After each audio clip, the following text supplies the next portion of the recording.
Yaya, je vous dis vrai, na procès, topé na dossier Oyo qui oppose le pasteur Marcelo Tounassi et la famille Kandolo, la famille biologique du côté paternel, il y a Maman Blanche Tounassi, les têtes vont tomber.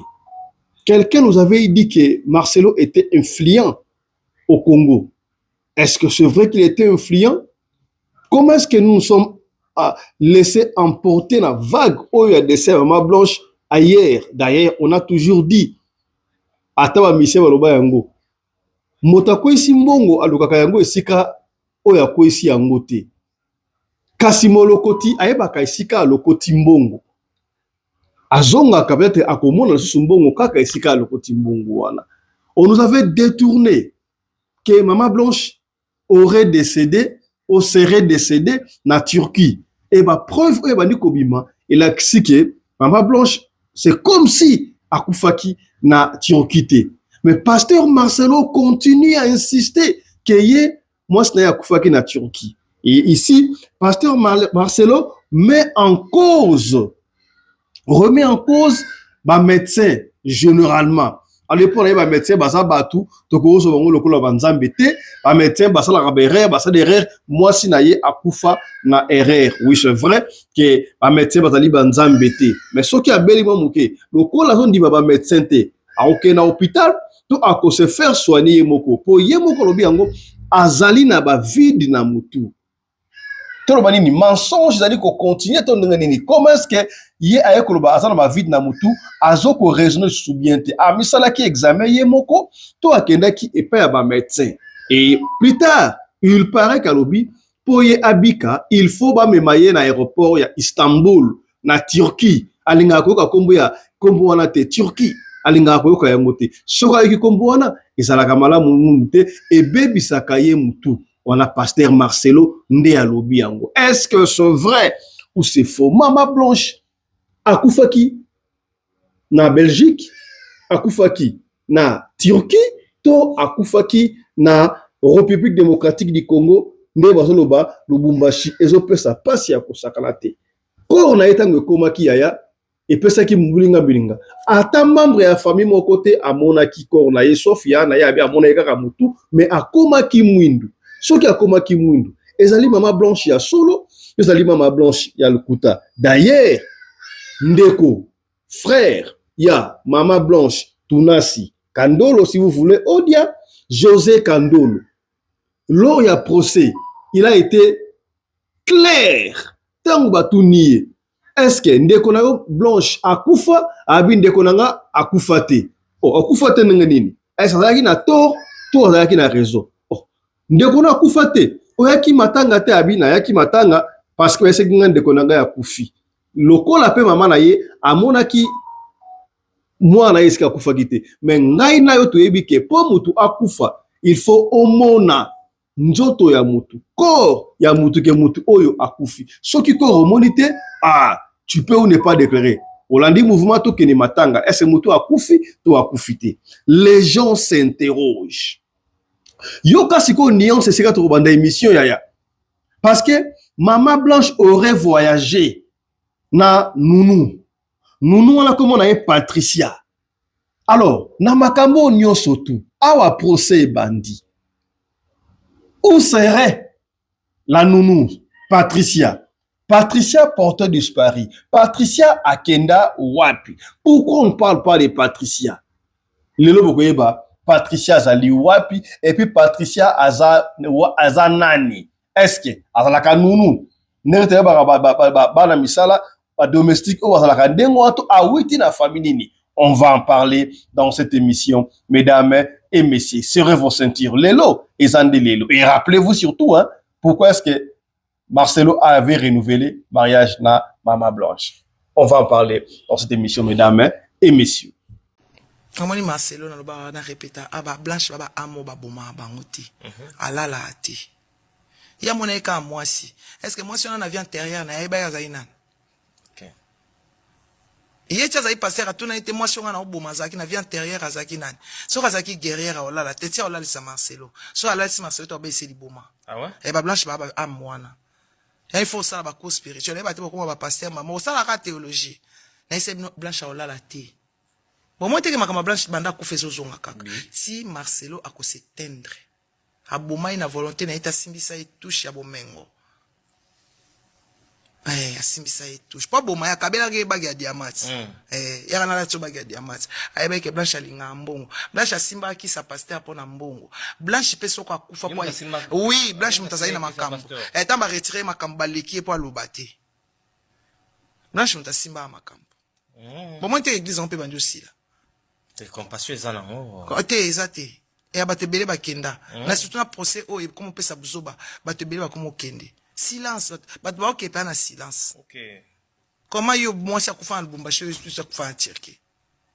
Surtout iloko ya grave ngo na batebele ba bika ke moi ça na kufa na Turquie. Moi ça kufa na Lubumbashi ozeli cargo wani kiti loko ezaki na ba avion moko ya Lubumbashi Kinshasa ba avion mo sala kara ba désert ozeli ko avion munene kiti osali neti obaloli corps osali neti kiti na avion munene nzo ndeki na cargo ezaki na sima. Donc kitana na Air Ethiopian te. Wow. Mutandenge wana. Oyo bato kombe balia na aéroport. Mais Blanche ma solo ba okende bota osinga matembelete. Pona bato balia na aéroport il faut basamba. Bokosa ki ponani. OK. Na bato Lubumbashi aéroport à Lubumbashi, il faut baloba bokosa ki ponani. OK. Lelo toyeba ki Blanche akufane kaka na Afrique. Ba memela ka ebana ya omemela ya mwana wana za automatiser mona mama bango te na Turquie a comprendre ce que bakenda Turquie osani to kita itire ko sani poto mona mama te kuna mais to yo ka mama nso akufi o to yaki na ko mama biso te donc ba mona mama bango te mama bango akufana ya Lubumbashi mama kende Belgique à partir à Belgique ba bengi ba bito kuta na soki na Turquie na Lubumbashi après to mata Turquie ba komi na Lubumbashi dai ba tiki wana mobali ya Turquie à que préparer terrain. À cause ça, faux document. Il est méchant. Il est méchant, hein. Il est méchant. D'accord. Manik de John, tu continues si je au fur et à mesure. Dès toujours on a un procès. Nenge kende to. Amani Congo ezara na loi te. OK. Congo pene ezara na loi te. Mais ça ba juyo. Pour ba tiko. Maramba ba influence na Congo. Na yebisi mboka wa omani makama Marcelo. Nani bolobaki ke Marcelo ko samba te na mboka wana. Azo sani. Mseza kosaleka. Le kosaleka total ndenge ekende. Total kala na suka biso. Kosaleka na bavoka étranger ba ye kosaleka. Na isaka yo na bakandolo na Marcelo. Muto facha okote za bakandolo. Po papa kandolo. Azalaka camarade ya Kadiata Nzemba. Azala camarade ya Félix et papa Tshisekedi et bon siko au côté là nani. OK. Oh samba preuve boko kanga mututé il faut ba kanga yesiko ba preuve bandio bimati ya makasi kutu kole bobaki ba sama makamamba bobaki ba sama makamambongo ti siko ekomi suma makamamba diwandeni ba okene malembe justice ba kena no malembe ba preuve zoya kenda bongo. D'accord. Osimia limeti pembene sase papa sueno nini babo makamoto na petro te polamba na babola esengi makala yo timabanga Edgar Mvumbi papa na soki osali bongo wanobomi moto bolingo nanga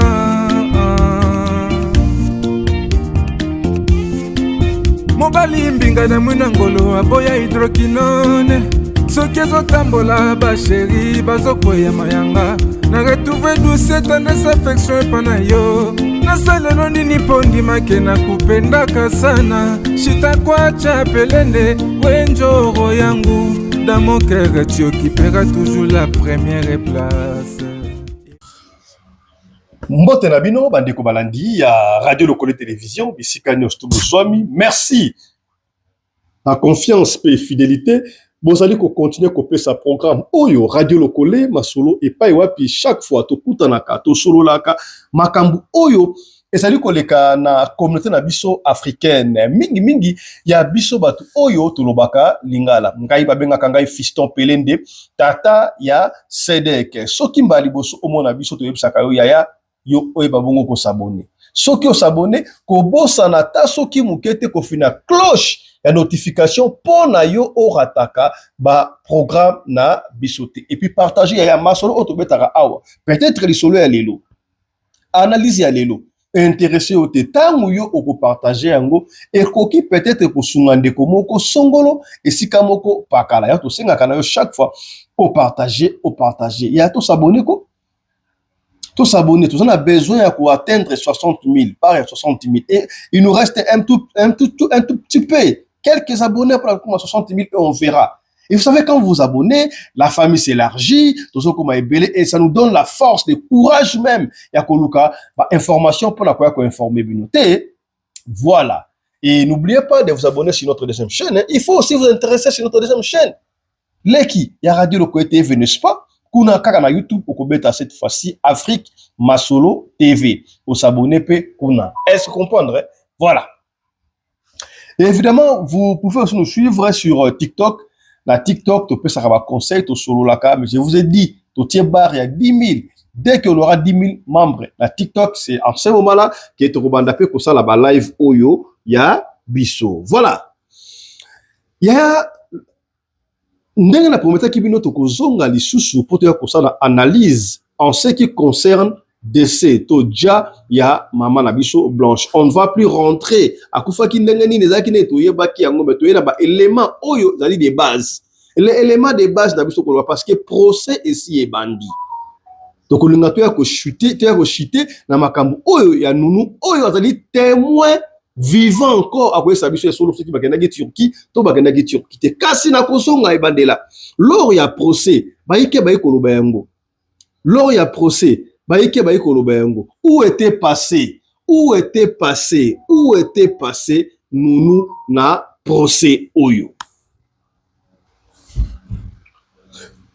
tolanda ki biso surtout toyokaki tomonaki fuite ebimi kaka na aéroport ndenge ba jour oyo corps ya mama Blanche et yaka ba boyaka ata mutu moko a filmé te. Il y avait pas de caméra, ba sécurité bazalaki presque partout ndenge avion na ba image moi quelques images oyo kobima parce que esika o apekisaka ata yosi mutu kota la te ozoleka esika na mabe kota la te eza esika o monsieur kendaka monsieur tala kaka esika apekisaka ba pekisaki ba caméra mutu a filmé te lo mo filmé te ba tsaki ba sécurité na aéroport international ya Njili pour ne pas qu'on permettre biso ko sala analyse comment on avait outil na domestique et zoya international en complicité na air oyo Turquie Airways qui avion à Turquie pour na ko tromper vigilance ya bato mais moi des images o ebimaki wa to mona ki yango quand même et ça et debiso tout ça là analyse no ko la peine à procès Marcelo alobaki procès wana ezala sans caméra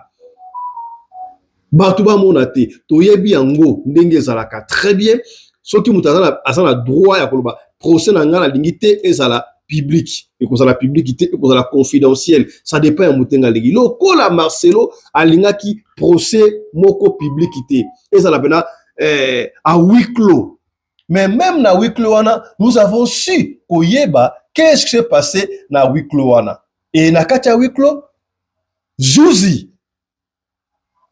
tango atuni ndeko ya mama Blanche yepe azali avocat mwana mboka José Kandolo batuna ki yepa ya Zuzi je crois que oki yango par-ci par-là est-ce que mama Blanche akufa o mama Blanche akufa te oh balobi Zuzi oya komi liboma nleki to yaya ya mama Blanche ndeko ya mama Blanche akomi liboma comment se fait-il que aloba mama Blanche akufa te Zuzi eko tuna ye est-ce que mama Blanche akufa gite oh yo zalaki na ba obsèque tabi oui na zalaki na ba obsèque oh kasi po ndelo ba ke Blanche akufite yo zalaki na ba obsèque okena matanga pona nini na kenaki matanga pona mobali na ye akala Marcelo tunga sesa kinga mwasi na ye ndeko na ngai akufi lokola pe mama ya Blanche alobino abutikala komona te esika mwana na ye akufi est-ce que bandeko bazana raison to batana tort c'est la seule personne ou alobi amona kinzoto oye kokana mama Blanche ndeko na ye ya mwasi wana la morgue kaka amona kaka elongi ya likolo et mama Blanche akamutia pembe mais amona ki nzoto ya mutu ya mwindu mais elle pouvait voir c'est comme c'était blanche mais il y avait pas de confirmation yé comme amona ki nzoto mais pourquoi est-ce qu'on avait empêché aux gens de ne pas voir tu bien on a coutume na biso bato mwito en généralement ceux qui mutu akufi à moins que ça la moto qui déclassé à boy kutu nous Laurent de Zé Kalotanga akufa qui m'a bête qui m'a fungola qui cercueil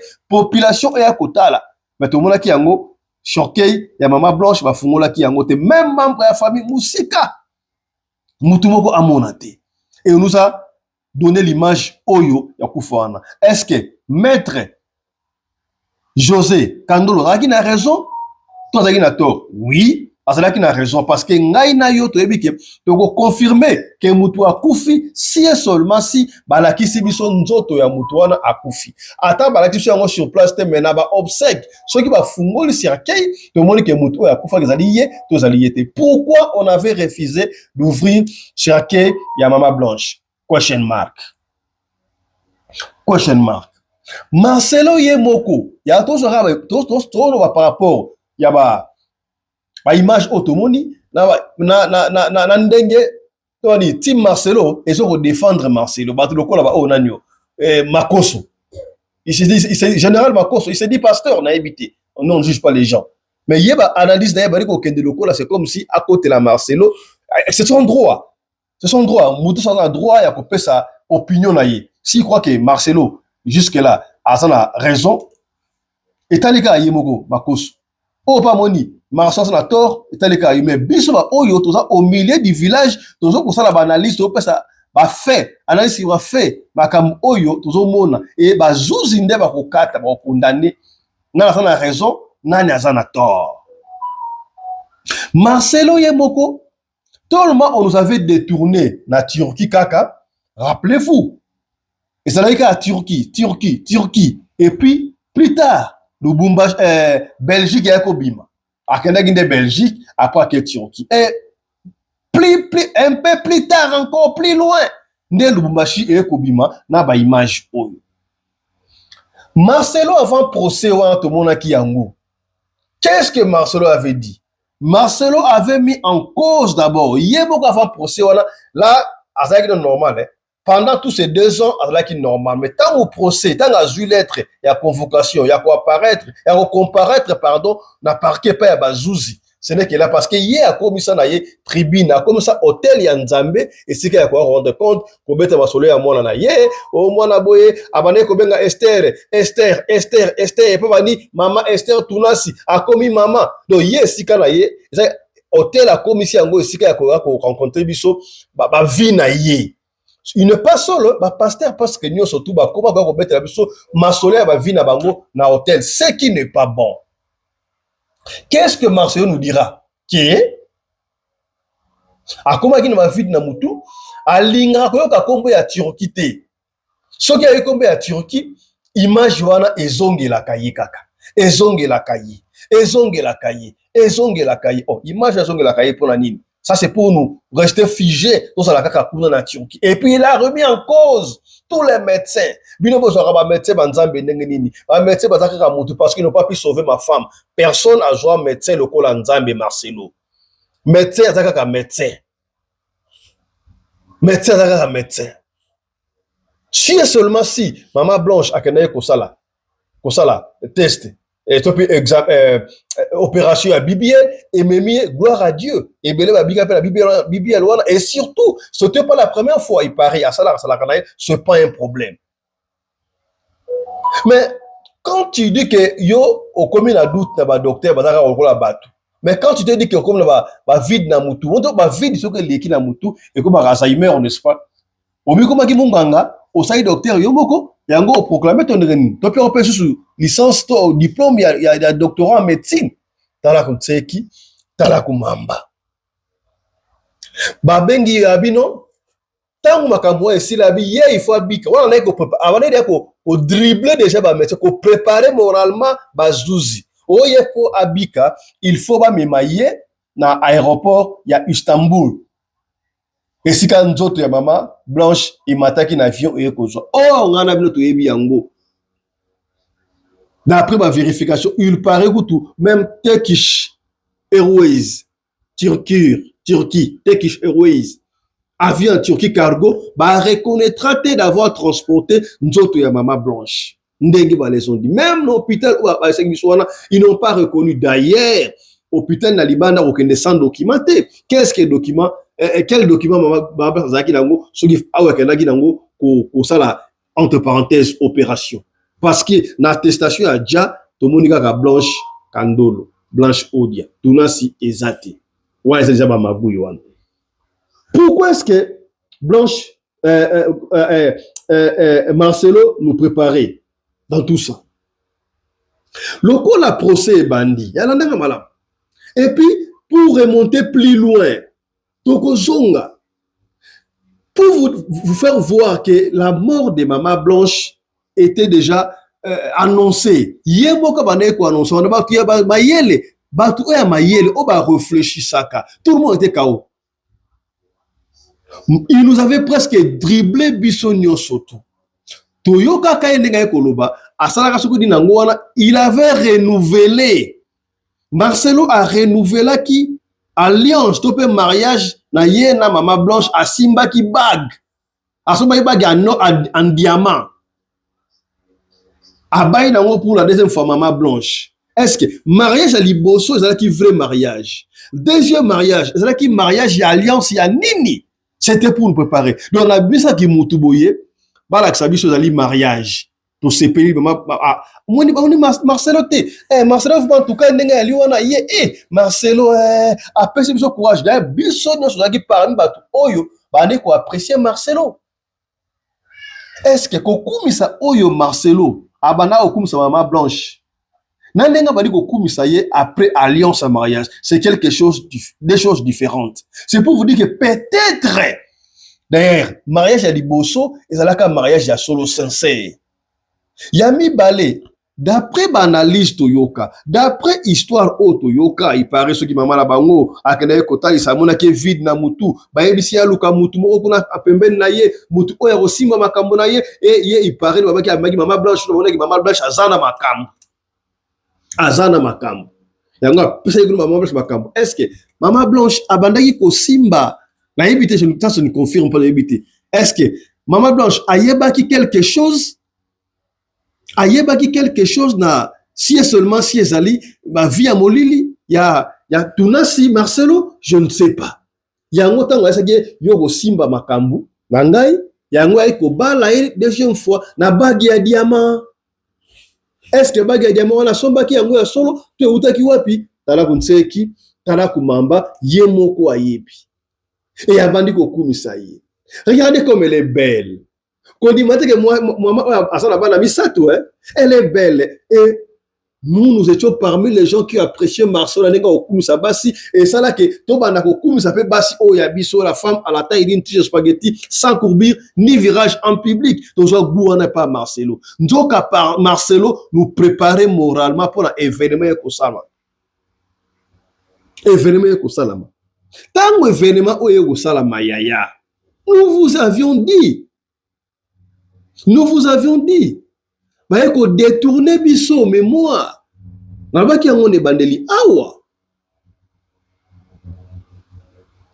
le sait tous que Marcelo, entre parenthèses, d'après dire à Batebele, notamment il y a Denis, Batebele, parce que il y a Denis qui teste auto-ébillé. Dans Moutou Makas auto-ébillé, il y a Denis ne pouvait pas fuir la République démocratique du Congo.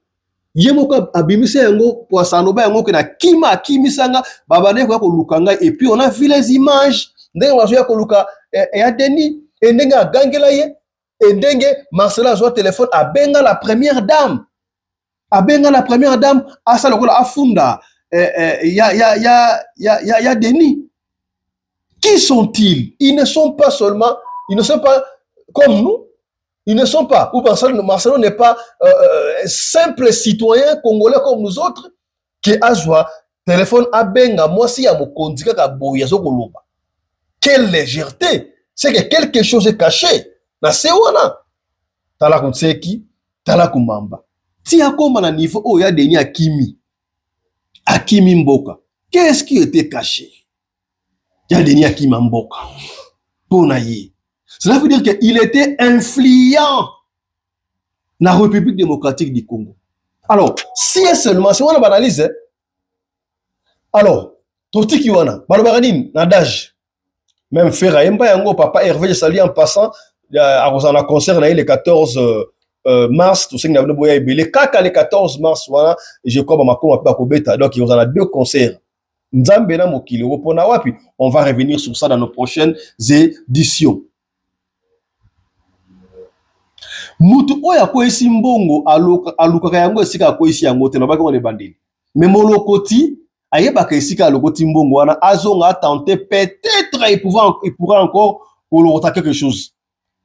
Alors mutu asali crime. Tala ba film belé ba film 24 heures chrono Jacques Boer ba les sentinelles ba film belé tout monde akayango ata ba Joe Manix à l'époque donc ba des flics à Miami ba film belé tout à l'heure. Et puis la film récente il dit comme pardon.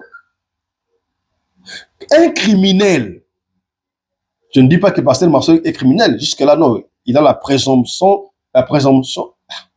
de l'innocence, voilà. Il est encore innocent parce que na lubazuji ba katité, mais tout le bakar tout ça analyse.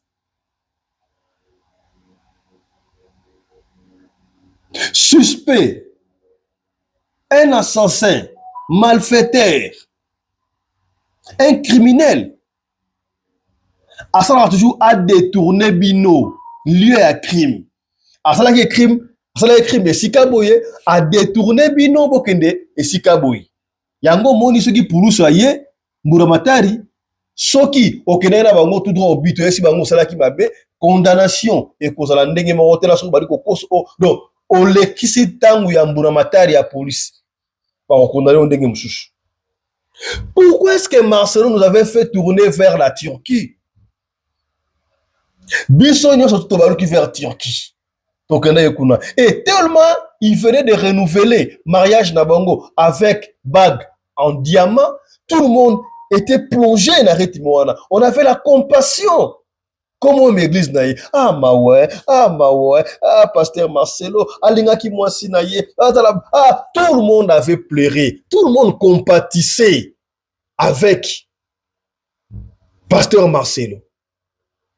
Si et seulement si, et que yé, ayebi kambouté, mais on va comprendre quelque chose. Voilà comment est-ce que ils nous avaient tous emballés dans l'ONG Oyaï. Après, on a la bague mariage, la banda qu'on a de la prédication, il y a Marcelo, au commun, il nous disait déjà ce qui va se passer. Ma veuve, bon, c'est attention, ceux qui m'ont mon bas n'a koufi, bilo qu'on les alliés à yo, kobanga famille, oui, effectivement, ça y est, koloba yango, awa famille, et so koloba te makam oyo ba bien, oyo, mama blanche tiki, parce que ils ont travaillé avec son mari. Il en savait beaucoup, elle en savait beaucoup trop, ne balobi. Elle en savait beaucoup trop. Kasi ya yoka, détail moko awa. Lokola va détourner bisokuna, malembe, l'isole ya Belgique ya kota. Tango l'isole ya Belgique koti, oh, akene ba mo Turquie te. Akene ntoka Belgique. Bon, les kambouté, akene ki boy, to na kozonga suma kamwata, kufa ki jour intel, akene ki to yebi yango de salaki. To jour oya ba kufa ki. Est-ce que ça colle? Même si akufa ki kaka mardi. Muta kufi mardi et bembe e yamba la moko mercredi, mensonge. Et le bana ngota Mike Kalambay, mensonge. Wala zali mensonge. Tundimi yangote. Tundimi yangote zali mensonge balamoko. Ils se sont arrangés dans avion de Tomonaki wana. On vous a démontré comment est-ce que avion wana et puis emballage ba palette au batiaka ba colis ou ta mikili en poto to la libanda avec des to na Europe to wato démontrer ki bino vidéo eza na chaîne na biso ngende otala kuna. Ndenge chariot wana yaki donc wana ye telemi côté ya Turkish Airways pour na ba tromper ba telemi pendant longtemps ba boy caméra filmée. Mais nous on a pu étudier, on a démontré bino, on a démontré bino tina niveau ya ba colis. Vous comprenez? Donc la vérité, nous approchons petit à petit la vérité. Naba audio à Maman Blanche. Qu'est-ce que Maman Blanche disait? Makamona mona ngana boy na ngai na liga na divorce konso. Marcelo disait quoi? Ceux qui divorcent salami. Tu vas en payer les prix. tu vas en payer les prix. Est-ce que les prix Oyo, Marcelo, avant de compromettre Maman Blanche, et c'est là qu'il y a déjà, pour na eko matina niveau Oyo, Maman Blanche a banda ko enregistrer mobali na ye. Célie na ye. C'est qu'elle en avait marre, n'est-ce pas? La femme doit avoir marre, pas comme maintenant à niveau, il y a quoi enregistrer mobile naïe parce qu'elle en avait marre. Sur aucune église, azoko glorifier, azoko sanzolaye, azoko lobanyon surtout là. Et puis plus loin, pour confirmer que deuxième mariage, qui mariage, il y a bon de Moussousou. T'as la beauté, oh Maman Blanche, après deuxième mariage. Est-ce que, non, t'as la côté na mukiliwana. Bah comme ça que sikoyo sirène en soi il y a encore une beauté moko extra artificielle to bandengwana Maman Blanche a comme qui icône a comme qui idole il y a compassion et ça aussi on en a vu avec Maman Olangi ndenge habillement na ye ba geste osala ba fidèle ya Maman Olangi ba kolande yango et comment Maman Blanche ba tubaiki ba koma ko na église la compassion ce n'est pas pona ko sambela mais pona ba kota la Maman Blanche lelo Maman Blanche à la tinini. Vous allez être d'accord avec moi, n'est-ce pas? Tolba ma sanzoli et les kaki ndeko il a yeboka lobango Maman Blanche que soyez connu Maman Blanche mais c'est moi qui était son attaque non. C'est moi qui ai fait d'elle ce qu'elle était, non? Mais qu'est-ce qu'elle a dit? Elle a fait d'elle ce qu'elle était. C'est lui qui a fait d'elle une sirène. Je ne sais pas. Non, on n'a pas qu'à monter. Monsieur Belé. Monsieur Belé. Tant que mariage, promettre ça va te coûter cher. Qu'est-ce qui va coûter trop cher à Maman Blanche? Liwa? Koja? Yangwa Kei? Mais Maman Blanche, on savait trop. Il paraît à Kouta Bango, en flagrant délit, deux fois, na mutu moko boui, total ba image. Est-ce que mobile na mobile, bayambala kandengwana, na matanga, tout le monde a audio. Nasa quelque part, awa, ozobanga mwasi na yo, songa na autoson ensemble, tiye bisanga passé, songa, pour l'obina na culte, il faut préparer matéria, toyoka ba audio yaya. Toyoka ba audio. Et tout le monde na matanga. Tout le monde a un mariage. Il y a mis balé oh pas pasteur Marcelo qui est là maman na biso Esther. Tout le monde qui était au Zénith. Comment est-ce que bamsou banaye ko sepela tout le monde a yango yaya. Qu'est-ce que Maman Blanche savait? Ba secret na ba ki papa wana. Ndeko mo ka ko biso secret moko et personne mutu ko soit. Est-ce que c'est vrai? Wana j'ai yango na ba réserve et ça partout dans les réseaux sociaux. Et si Kaye Koloba, de Kaye Koloba, non, ça, dans la limite, et c'est un peu gênant, hein? C'est un peu gênant, c'est un peu sale, tout s'attaquer quand en fait, qu'on s'attaquer, c'est trop dire, tout ça l'analyse quand à niveau, il y a pasteur Yemo, qu'on a Maman Blanche, peut-être Maman Esther, moi, c'est plus à rendre, mais tout est en côte, ça ban. N'andimi vraiment, tes versions, mais, na ma kamuse, comme na parquet, na tribunal, tous les coups sont permis, mouton ça n'engara ba victorieux na procès. Et ndekwana analyse na lobby, je ne sais pas si les Congolais parce qu'ils parlent en français, analyse dans lobby que non, secret au banaye ko bomba wana, au Maman Blanche abouya c'était que il paraît pasteur abanaye ko kende na mwana ya mwasi ya liboso et Maman Blanche akangaki akanga bango a flagrant délit, Maman Blanche a silika ya kosakala c'est soko bandeli lisusu n'a ko exposé on a mis sur abattu et le pasteur disait a répondu à Maman Blanche ce sont mes supérieurs qui m'ont demandé de faire ce que je fais là. Où est ton problème? Est-ce que ça c'est honteux, c'est un peu gênant, hein? C'est un peu gênant. Et moi personnellement moi je ne vais pas crier à ça. Moutouana l'obénéra pour la buzz parce que il y a certaines personnes qui ont l'analyse mais ça peut vrai. On ne peut pas banga et pas un moutou même si ce n'est pas vrai. Et on a insisté awa. Bateau bon ça analyse on a bien Maman Blanche oui c'est vrai Maman Blanche a travaillé avec son mari pasteur Tounassi parce que c'était ensemble c'est la loi de la nature. C'est la loi de la nature. ata maman ba zaki na mbongo le pasteur Marcelo et que ba pasteur Marcelo a profité na d'ailleurs pour l'année ceux qui moi si na mbongo te bon ba na mbongo ajui moi cette femme pauvre comme si na mbongo ça a problème te c'est comme que moi ça na famille mbongo ajui mobali vous en faites toute une litanie de problèmes non et ça bolingo ceux qui mobali zaki na mbongo mobali akufi bokoni ah botikela moi si wana biloko mobali na ye et ça normal mais ceux qui moi ça akufi pour nani botikela moi si wana te botikela mobali wana te biloko moi na ye c'est ensemble d'ailleurs loi congolaise bazuzi ya Congo basi bakata likambu wana bon comme la 50% et la 50% ya de fin na kati kuna famille na yesu 25% 25 wana ya bana et famille ngako na 50% ya mwasi soki abota kate mama sa bota ki 25% bazui alors oya tikali il faut na 75% na 75% wana eza 25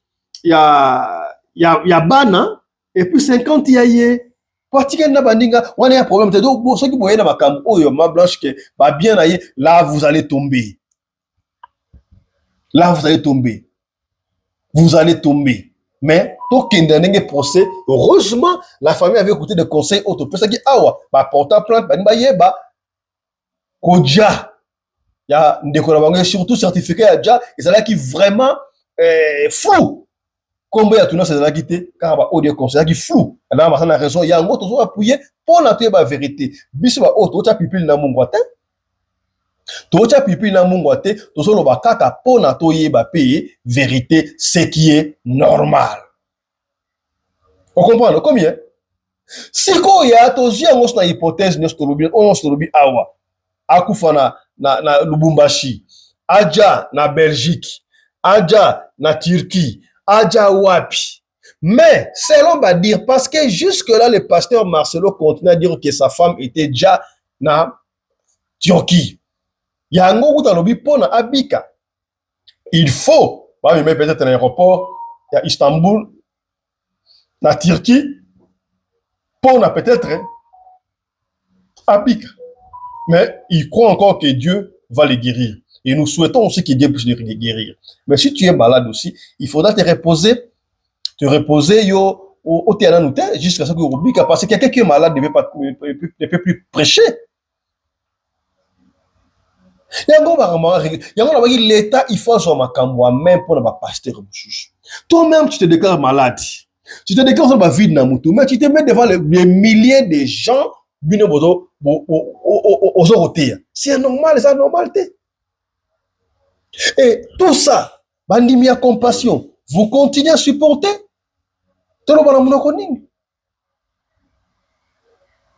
Et bah pasteur à Bongo basa y pelé.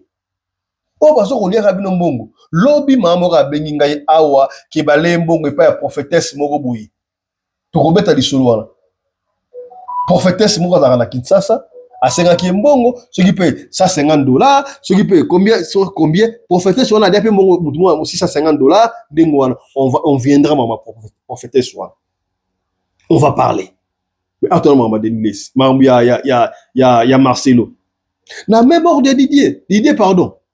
Bon, quand tu as raté ma pasteur, oh, bah, ça a agité la télévision, et ça m'a bé, agitation à la télévision, oui, mais il n'est pas le seul, bah, ça est belé.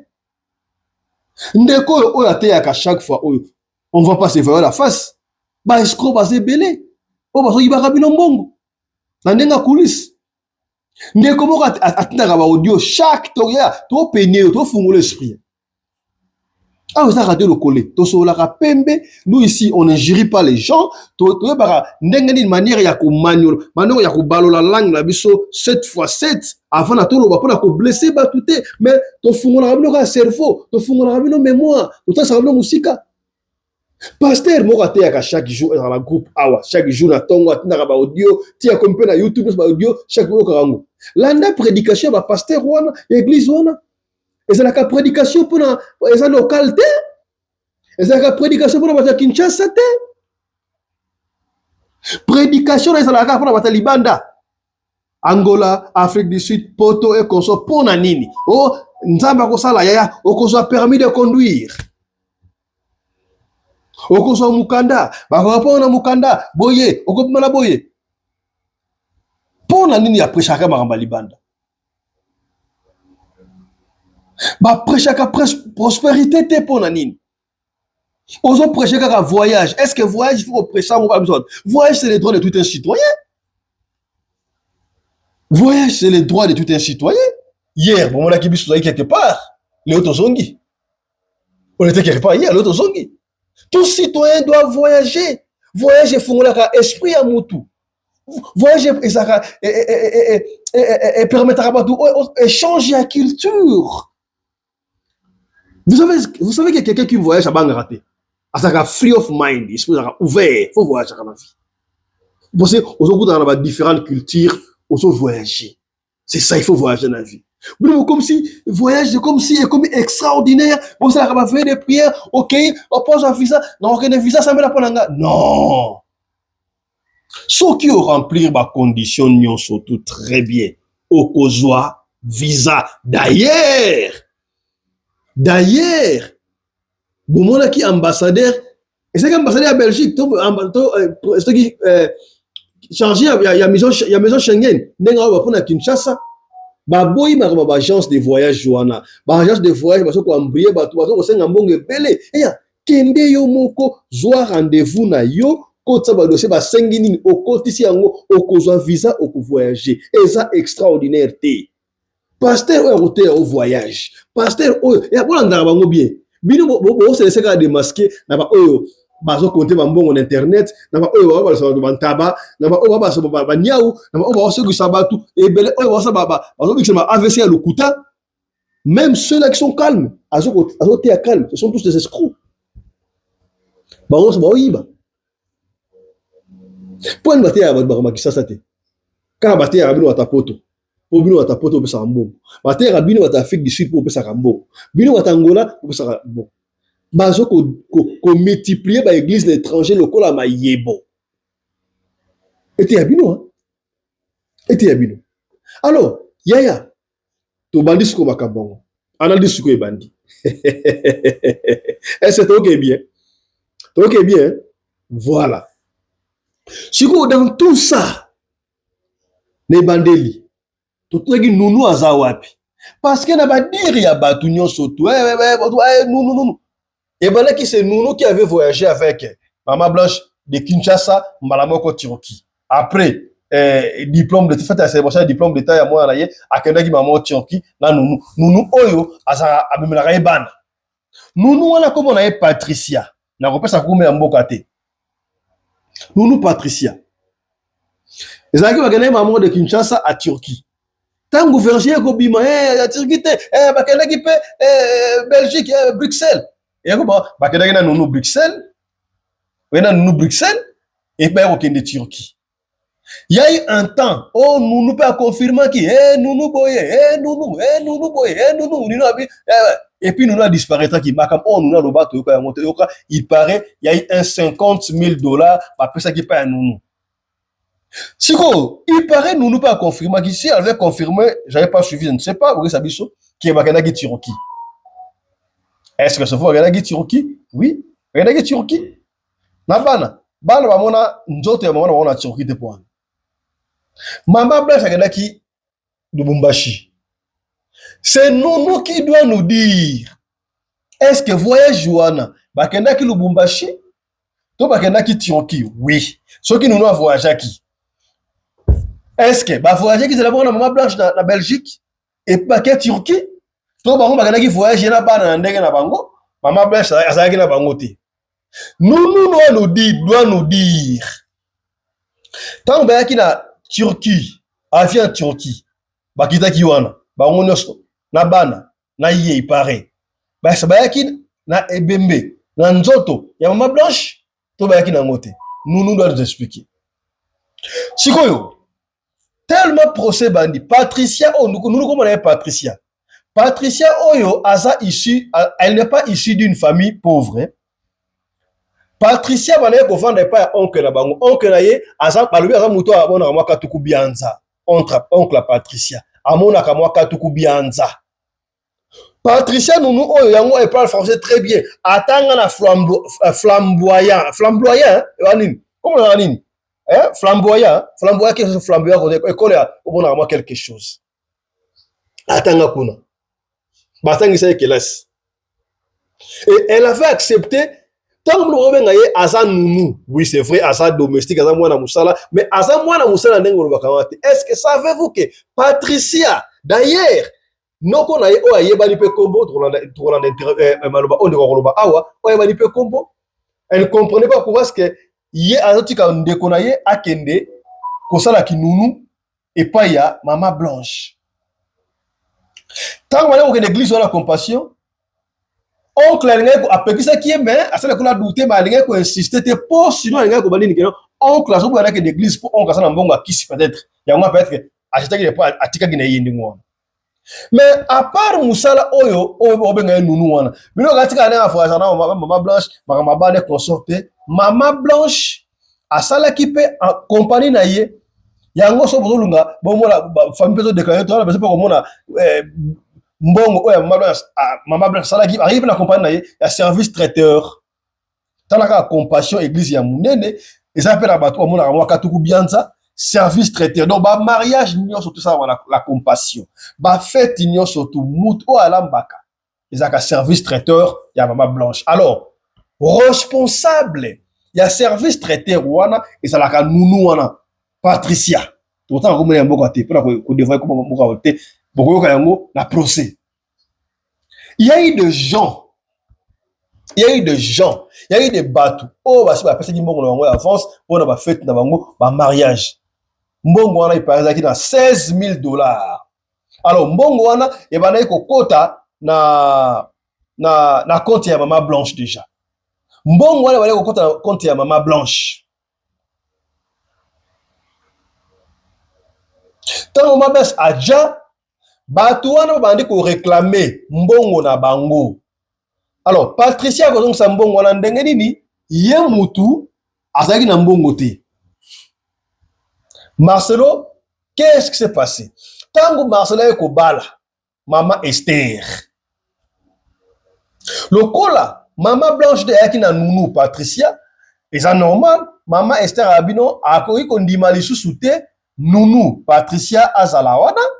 Pona, à ce moment la présence de maman Blanche nanda kwana, ce qui était normal. Et Marcelo était obligé à chasser Nounou, Patricia à Longolaye Moussala, ce qui était normal à qui. Mais tant que Longolaye Moussala, au lieu à ta, parce que quelqu'un va compte, il y a maman Blanche, à foutre à Banyongo ya Batou, à foutre à Ngote. Alors, le col là, il y a qui directeur général, il y a service traité Rwanda. Et que même bon, on est qu'on le pas à patron naïe, maman Blanche. Batou batie pression. Ceux qui vont appeler Marcelo a influé dans le Congo, on ne sait pas. C'est à elle qu'on en voulait, qu'on en veut. Batie pression à Kosakanate. Et c'est son pauvre oncle.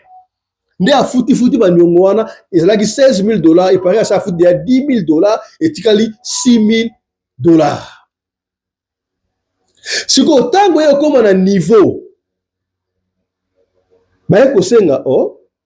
Et puis, chose grave, hein, chose étrange, on ne sait pas, Marcelo a bengani nunu nandaku, alongo lié musala, asus nunu te, et puis service traiteur, ce peut koufa, ce qui va changer, ils ont baraté, asus tout makamoate. Mais elle continue toujours à l'église ouana. Oh, kolokate. Avec ça, on a sambaté qui me colo. Azo compte quand okende église ouana. Et ça, ndengi naïe. To condamné été. Sikoyo. Tango makambe comme na procès parce que prochaine audience est ça en mars 2026 mois prochain va connaître prochaine audience. Siko qu'est-ce que mars parce que ma quelle c'est dans les réseaux sociaux nounou faire témoigner nounou doit venir nous dire il y a voyage à la maman blanche ba voyage qui ba kenaki Lubumbashi ba kenaki Belgique to bakendaki Turquie.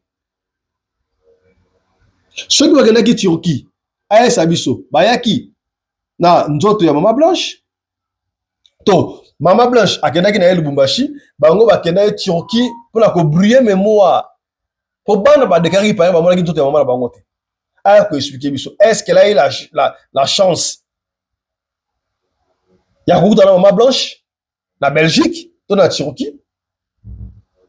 Parce que On ne pouvait pas croire que Maman Blanche était morte parce qu'à Tambola qui est moko sans maladie, sans quoi, en matin avion, à Kenya, ce qui peut Belgique, ce qui peut Turquie, ce qui peut Lubumbashi. Et elle était avec sa grande sœur. On a fait tu as Soli pendant longtemps. À bête la grande sœur de Soli à voyage. Qu'est-ce qui était brusque? Qu'est-ce qui était brusque? Est-ce que Marcelo a fait avion rapidement? Na nounou, na bana, ba qui ne trompe pas à Turquie. Or, nous autres, on a Lubumbashi à Maman Blanche. Nous doit nous dire tout ça. Si vous avez Monique, et comme il contre Mir, vous allez dire, Bazouaka Nyama Makasi, na sime ya bana na ye. Kaka de Makasi te mutu. Soki baluka ko na famille, baluka ko pa ya batu, ba ko zote ba otala bana. Soki baluki moi ba otala bana na yo. Bazo lever mwana, bakangi mwana, asai ba ke soki bakangi yo oko bakangi mwana na okoya. Bakangi mwasi na okoya. Lokola nga lumumba te parti se lumumba. O bakanga mwasi na ye yango yake kozonga. Pona kozwa Marcelo Malembe. Nous doit venir nous expliquer Makamutouana. Alors, Marcelo Monique et bandi kozonga boy. Je vous ai dit que nous continuons encore à aller à l'église de la compassion. Comme Sabat. Marcelo Abengi dimanche passé oyo Abengi Nounou. Pour y bisa Nounou, ndengezali awa yo okoya ko se présenter na audience te okoyate na kozela 3 avocats. On va quoi représenter au quoi kolobate on a nini ya saki maloba siko qu'est-ce que Marcelo cherche à faire azolinga sikoyo abimisa Nounou libande ya Congo tango ba koluka ye na procès baroba Nounou azate Nounou c'est le temps to yoka ba pesa ko $50,000 soki ba obimisa yo ya zombongo senga ya ta kombi pa Marcelo pesa na mbongo senga ya ta $500,000 après ça yo parce que procès marabo ndenge kende boy batu bakokweya olandinga batu les têtes vont tomber ba tête ya aéroport chef ya cargo il faut expliquer biso chef ya cargo et bembe wala utaki wapi chef ya aéroport il faut expliquer biso et bembe utaki wapi pona nini ba kondi batondaki na matanga wana vous devez nous expliquer tenabula bien pour expliquer biso kato yebaka. Alors, pour éviter tout ça, Marcelo a dit, Alinga bimsa Nounou. Boka mwate o loboka, o Nounou a libanda, parce que pénible. N'a pas na Nounou matouille. So il va appeler moi le chocho. Ça cope ya. Moi 500 balles au Tamboli. Mais retenez que 99 jours à la capoeira Mouyibi. Un jour, ça va prendre pour le pan. Mais attends au Jimbongo. Attends au Junani. Makile Maman Blanche, Kandolo. Odia, Tunasi, et Koganga. Et ça n'a pas si Moussous, bâché pas tout Moussous. Malgré la grande facilité, hein. Mais ça a chaque fois, tout ce qui est physique, hein, il est spirituel. Est-ce que, bon, tel que est spirituel, on m'a blanchité. Na bande qui n'est pas de ah, tu vas voir, sur le baranim, que, maman, Marcelo, qui n'est que Luka, mon Marcelo qui vide. Il est mort, il est vide. Mais c'est que Luka Pembeni, t'as pas qui m'a cambo. Maman Blanche ça na makambo et pas na ye. Yango ba utiliser makambo Maman Blanche toka. Fallait qu'on raisonner. Au moins ce que makambo on est se vérifier. Bon vande muke makambo bandi. Bon vande muke makambo bandi. Bon vande muke makambo bandi. Deuxième mariage Johanna ezaki mariage Janine. Yango ba consister justice pour Maman Blanche. Est-ce que comme comprendre justice pour Maman Blanche. Est-ce que comme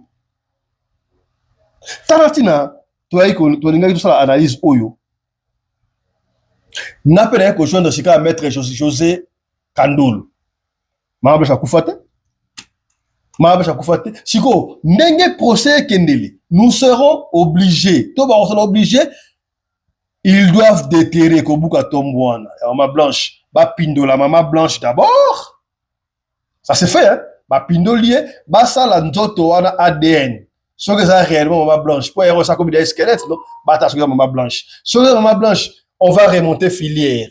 Nous on est utakina Turquie, to utakina wantan chez Lubumbashi. Au moins des procès comme qui te Rochiko. Entre ta Chiko, bokanga ba frontière, nous nous abimate, nous nous témoins vivants. témoin vivant. Kaka ndenge na lobaka. Muta koyebisa biso soki Rachidi da tiraka musée le roi des eaux Kabila la paille de marbre. Et ça laka Thomas.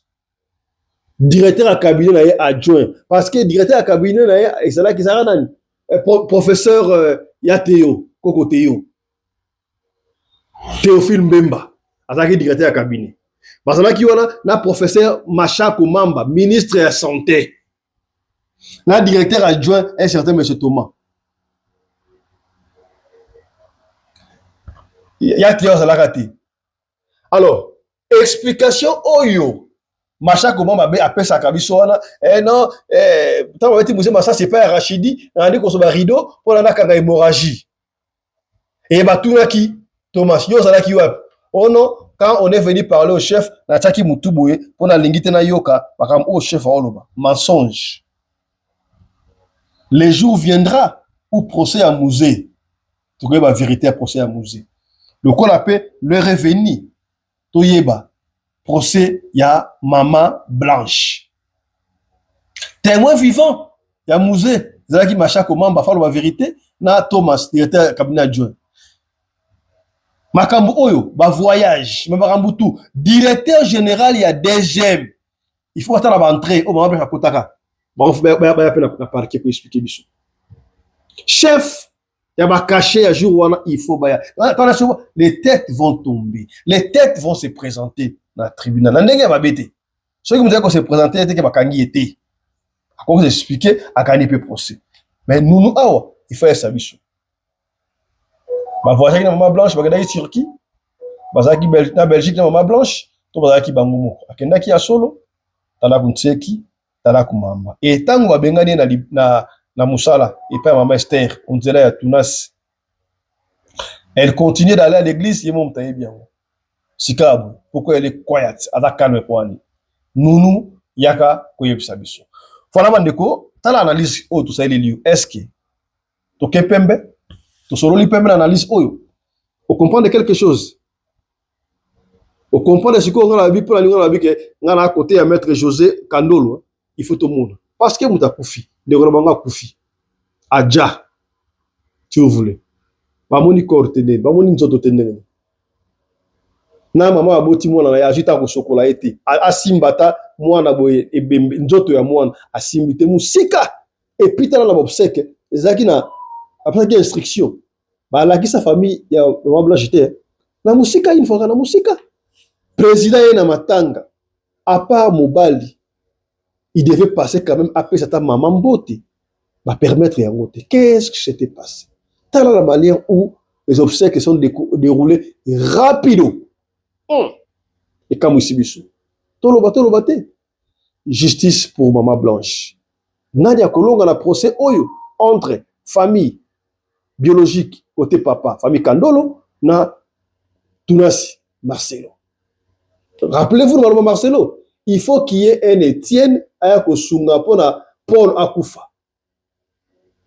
Il faut qu'il y ait un Étienne pour aider Paul Aleka. Qui est Paul?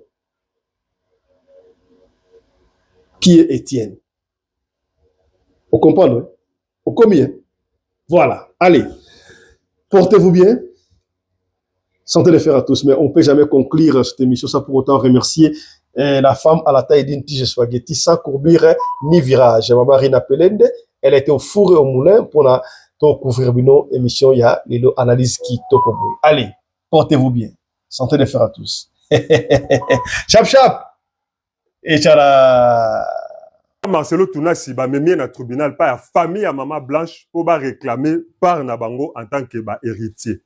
Alors le lot total spécifiquement loi et lobby nini à ce qui concerne par ya famille à Mowei tango azali le sous-souté.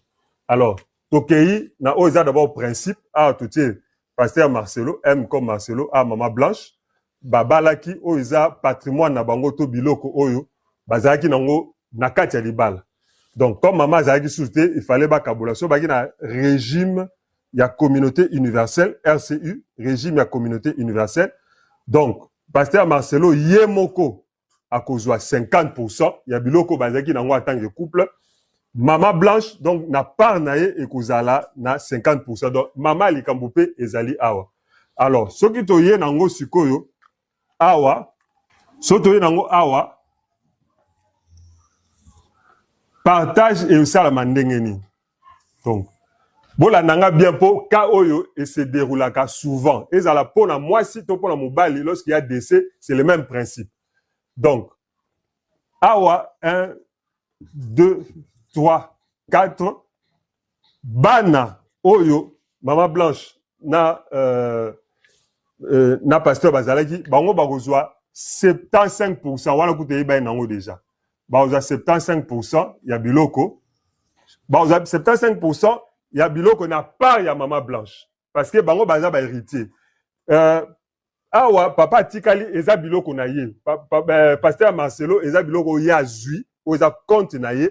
Maintenant, na compte ya mowe maman Blanche, bana bagozwa 75%. Maintenant, na 25% awa, non, 12.5.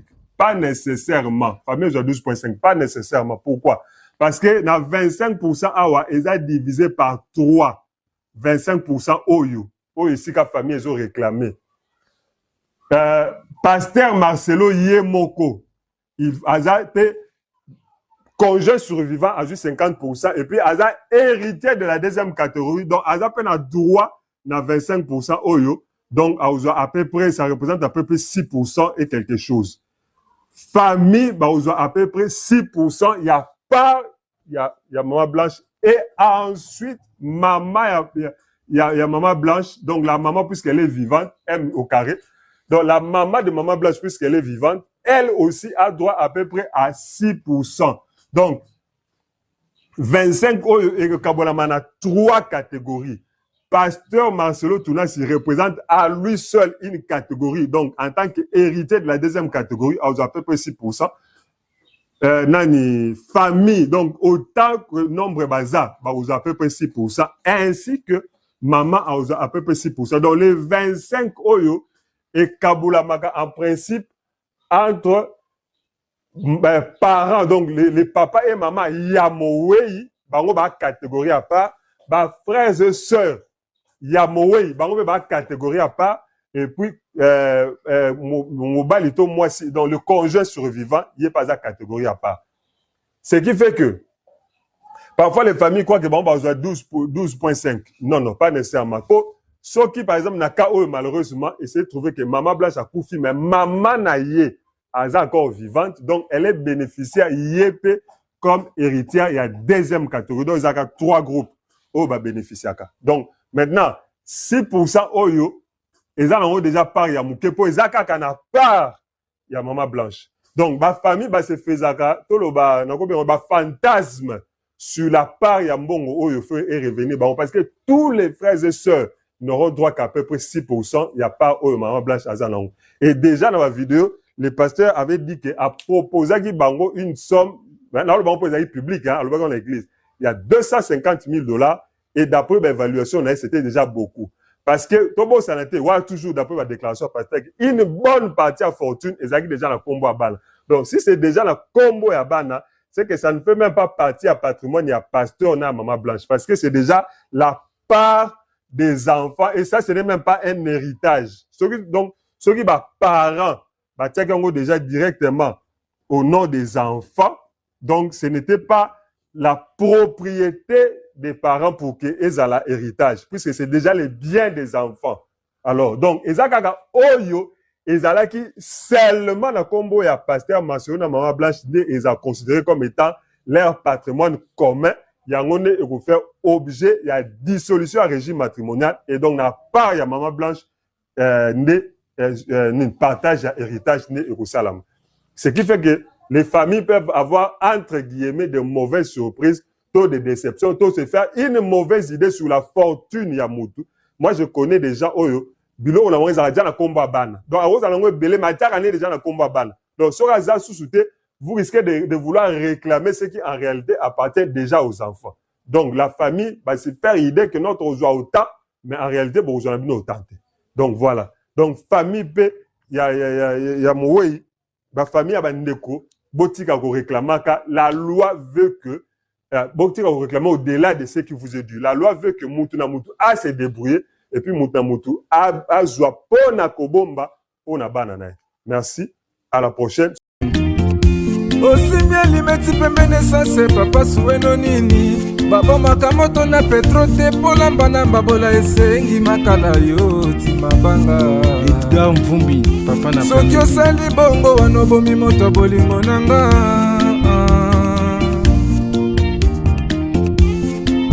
mobali mbinga na mwina ngolo aboya hydroquinone soki ezotambola basheri bazokoya mayanga na retrouve douce tendresse affection epana yo nasalelo nini pondimake na kupendaka sana shitakwacha pelende wenjoro yangu dans mon cœur tu occuperas toujours la première place.